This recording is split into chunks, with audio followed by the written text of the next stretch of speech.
Magandang araw po sa bawat isa na nanonood at nakikinig po dito po sa ating pong Facebook page at maging sa ating pong YouTube channel na Rapture Bride TV.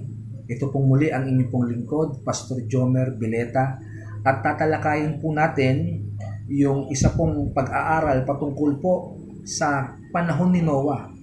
At ano po yung napakalaking kinalaman ng kanyang panahon sa panahon po na ating pong kinalalagyan. Mahalaga po kasi na maunawaan po natin yung Genesis chapter 6 verses 1 hanggang 9 para malaman po natin kung ano po yung kanyang kinalaman dito po sa coronavirus at maging sa mangyayari po na paglalagay po ng vaccine o kung hindi man ay yung ID 2020 na microchip sa lahat po ng tao. Meron pong sinasabi ang aklat po ng Matthew chapter 24 verse 37 na ganito. As it was in the days of Noah, so shall also be the coming of the Son of Man be. Ang sabi po ng Bible, meron daw pong kinalaman yung pagbabalik ni Kristo gaya ng nangyari sa panahon ni Noah. Although hindi po ito tinutukoy lamang patungkol sa mga kasamaan ng panahon po ni Noah gaya po ng paglalasing, amen, o yung mga kasamaan po na ginagawa po noon, pagpatay, marahil, pangre-rape, iba't iba pong mga kasalanang ginagawa, kundi meron po itong kinalaman maging sa genes o genetic ng tao. May sinasabi po kasi ang Biblia na ganito sa aklat po ng Genesis chapter 6 verse 1 hanggang 4 sa wikang Ingles sa NIV version. When human beings began to increase in number on the earth and the daughters were born to them, the sons of God saw that the daughters of humans were beautiful, and they married any of them they chose. Then the Lord said, My spirit will not contend with humans forever, for they are mortals. Their days will be 120 years.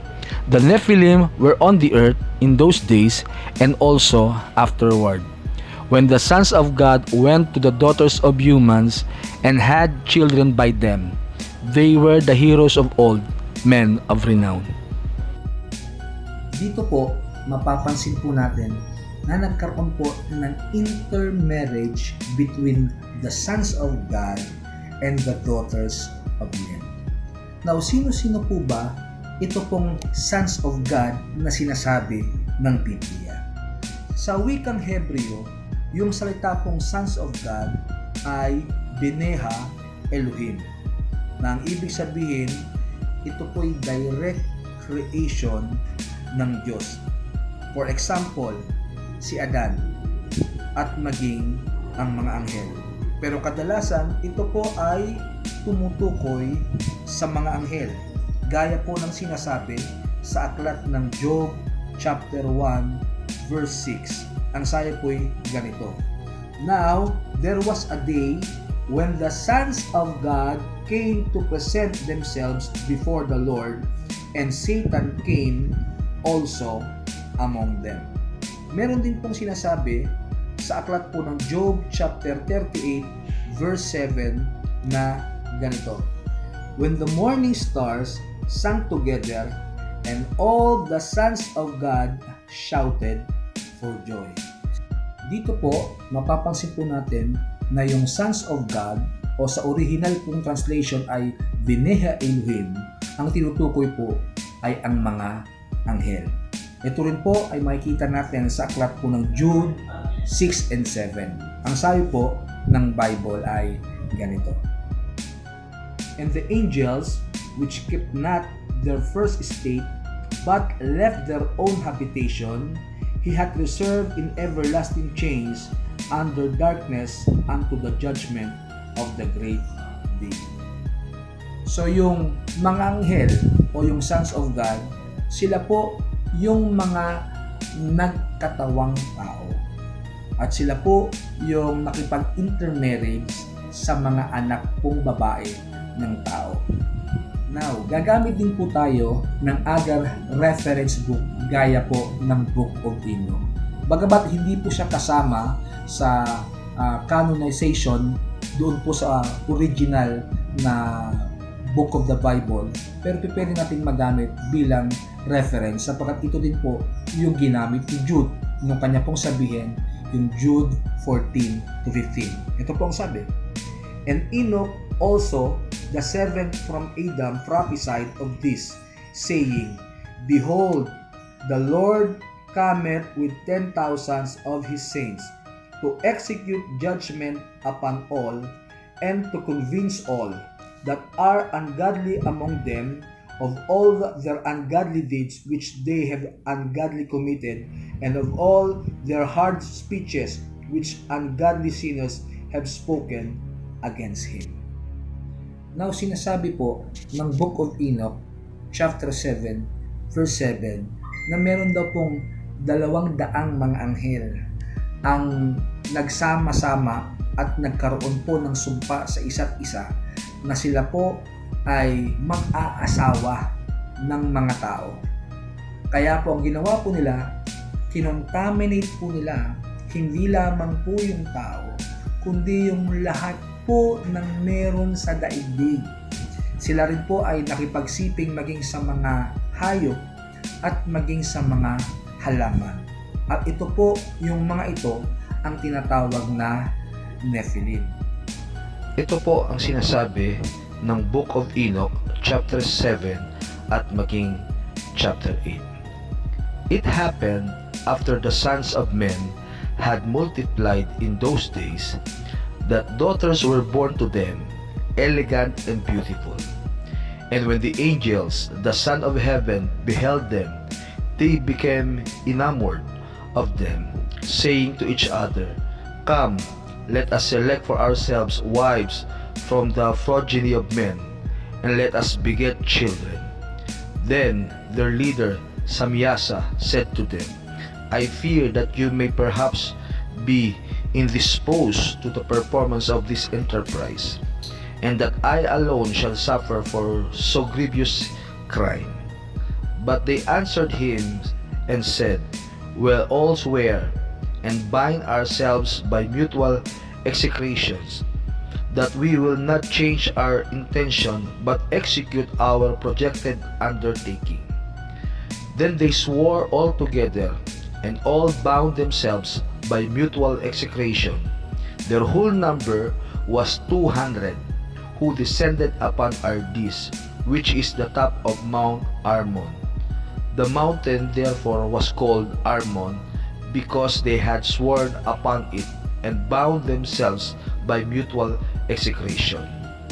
These are the names of their chiefs: Samyasa, who was their leader, Urakabaramel, Akibel, Tamiel, Ramuel, Danel, Askiel, Sarantial, Asael, Armirs, Batraal, Anane, Saveve, Samyavil, Ertael, Turel, Yomyael, Arasial.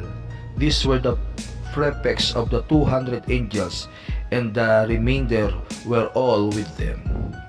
Then they took wives, each choosing for himself, whom they began to approach, and with whom they cohabited, teaching them sorcery, incantations, and the dividing of roots and trees. And the woman conceiving brought forth giants, whose stature was each 300 cubits. These devoured all which the labor of men produced, until it became impossible to feed them, when they turned themselves against men in order to devour them, and began to injure birds, beasts, reptiles, and fishes, to eat their flesh one after another, and to drink their blood.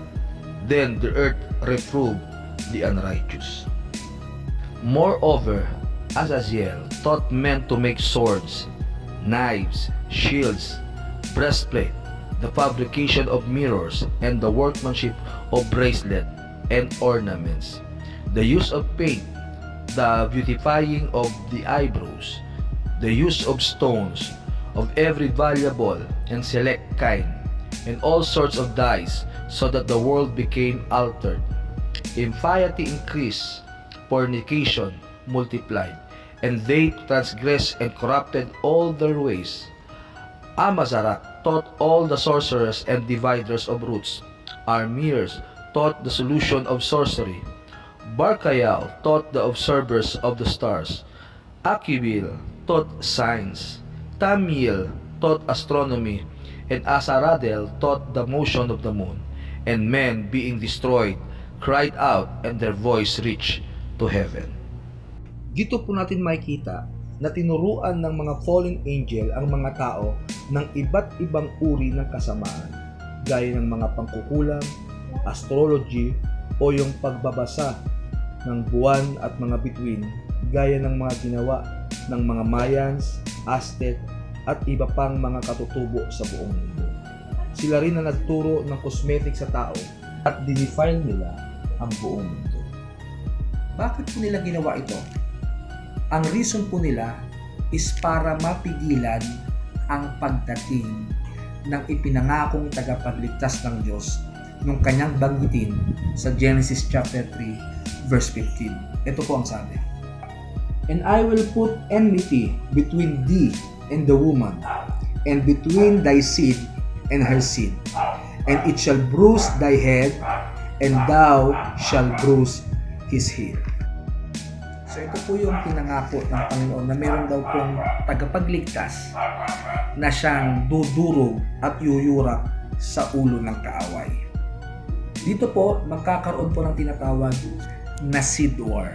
Sa susunod din po na pagkakataon ay ipapaliwanag ko po itong seed war between the seed of the serpent and yung seed po ng babae.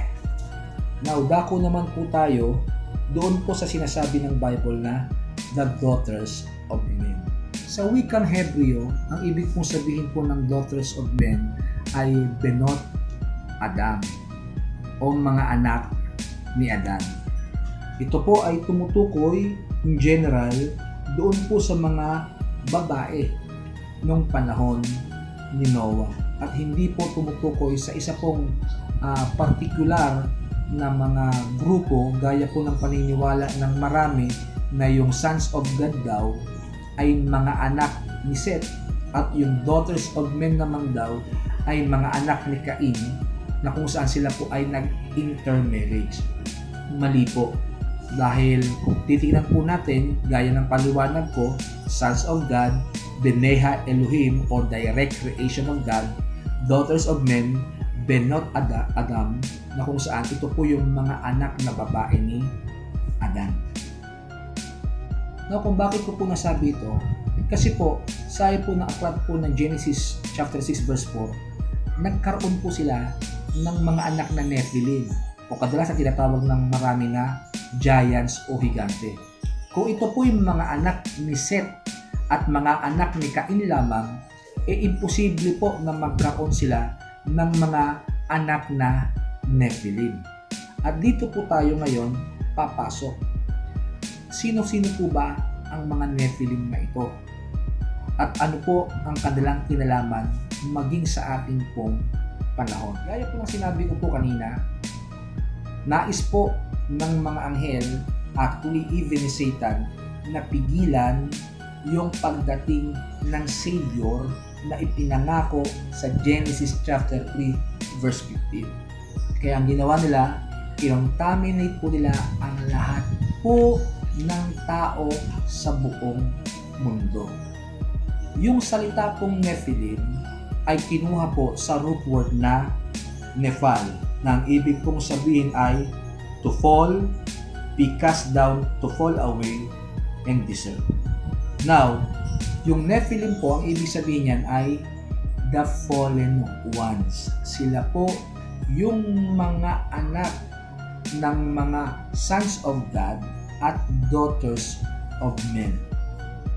Kaya po, kung bakit po nilunod ng Diyos yung mga tao noong unang panahon, sa panahon ni Noah, hindi lamang po sila ay masasama, kundi dahil sila po ay nakurap. Yung kanila pong genes ay nakurap sa pamamagitan ng intermarriage ng mga anghel at ng mga babae ng tao sa lupa. Now, tatalon po tayo dito sa ating pong pag-aaral para maunawaan po ninyo ng lubos kung bakit si Noah ang siyang hinirang at pinili ng Diyos na maligtas at mag-repopulate after po ng baha. Sa aklat po ng Genesis chapter 6 verse 9, ito po ang sabi ng Bible. These are the generations of Noah. Noah was a just man and perfect in his generation, and Noah walked with God. Sabi po ng Bible, si Noah daw po ay perfect. Hindi ibig sabihin siya po ay hindi nagkakasala, kundi yung salita pong perfect sa wikang Hebreo, ito po ang sabi. Ito po ay tamim. Ang ibig sabihin po ng salitang tamim ay without blemish, sound, healthful, without spot, and unimpaired. Ibig sabihin yung physical genetics ni Noah ay perfect. Hindi po siya corrupted. Okay? Now, bago po tayo magpatuloy doon, kasi baka mapansin po ninyo, bakit sa mga Bible version po ng napakarami ang nakalagay ay hindi Nephilim, kundi giants. Kasi po, nung i-translate po ito sa Greek translation, sa tinatawag nating Septuagint translation, ang nakalagay po doon ay gigantes. Kaya, napagkamalan po nila na yung word na gigantes ay giants. Pero hindi po giants ang ibig sabihin ng salitang gigantes. Kundi, yung salitang gigas ay earthborn. Sa madaling salita, sila po yung tinuturing na titans nung unang panahon. Amen? Or offspring of God and offspring of woman on earth. Dito rin po kinuha yung salitang Genea, na ang ibig sabihin ay to breed of a certain kinds. Diyan po kinuha yung salitang genes sa salitang Genea. Now, yung gigantes po ay mula po sa dalawang salita, gigas and Genea. Bagamat isa sa mga karakter ng Nephilim ay pagigipong giants o higante, pero hindi lamang ito tumutukoy sa mga higante. Meron po kasing sinasabi ang aklat ng Book of Enoch sa chapter 7 verse 11 to 15 na ganito. And the woman conceiving brought forth giants, whose stature was each 300 cubits. This devoured all which the labor of men produced, until it became impossible to feed them, when they turned themselves against men in order to devour them, and began to endure birds, beasts, reptiles, and fishes, to eat their flesh one after another, and to drink their blood. Then the earth reproved the unrighteous. Dito po, sinasabi na bagamat yung mga babae po ng mundo ay nanganak ng mga Nephilim at ito daw po ay mga giants, actually ito po ay sobrang taas. Dito po natin makikita yung talagang mga colossal giants. Ang sabi nga po rito ay 300 cubits. Na kung i-convert po natin sa feet, ito po ay nasa 450 feet. Sa maniwala po kayo sa hindi, nangyari yan sa panahon po ni Noah. Kaya naman, nilunod po ito ng ating Panginoon. Sa aking sinabi kanina, hindi lamang po higante yung mga naging anak ng mga sons of God o fallen angel, kundi sila man po ay nakisiping sa mga hayop, even sa mga insekto, sa mga halaman. Kaya mapapansin nyo, Bakit meron pong mga fairies, meron pong mga kapre, sirena, tikbalang, at kung ano-ano pa pong mga uri ng halimaw na kadalasan ay nagpapakita sa buong mundo. Yan po yung offspring ng mga fallen angel. At ayon din sa Book of Enoch na pag yung mga ito ay namatay, yung mga Nephilim, pag namatay po sila po ay magiging evil spirit kalalaunan. Now, kung i-research po ninyo sa YouTube at sa Google, marami po kayong makikita na mga buto ng mga higante o maging yung mga nilalang na mayroon pong kakaibang anyo. Bakit po yan naglilitawan? Sapagkat yan po yung nag-contaminate nung panahon po ni Noah at sila po ay buhay magpahanggang ngayon. Bakit? Kasi nga may binanggit po kanina sa aklat po ng Genesis, balik tayo doon, chapter 6 verse 4, that there were Nephilim on those days and afterwards. Pagkatapos po ng baha, yung iba pong mga Nephilim na may kakayanang buhayin muli yung kanilang mga sarili. Actually, meron pa nga rin pong isa pang apocrypha na ang tawag ay The Book of Giants. Mula doon, yung mga anak daw po ng mga fallen angel ay may kakayanang lumipad. May mga pakpak po sila.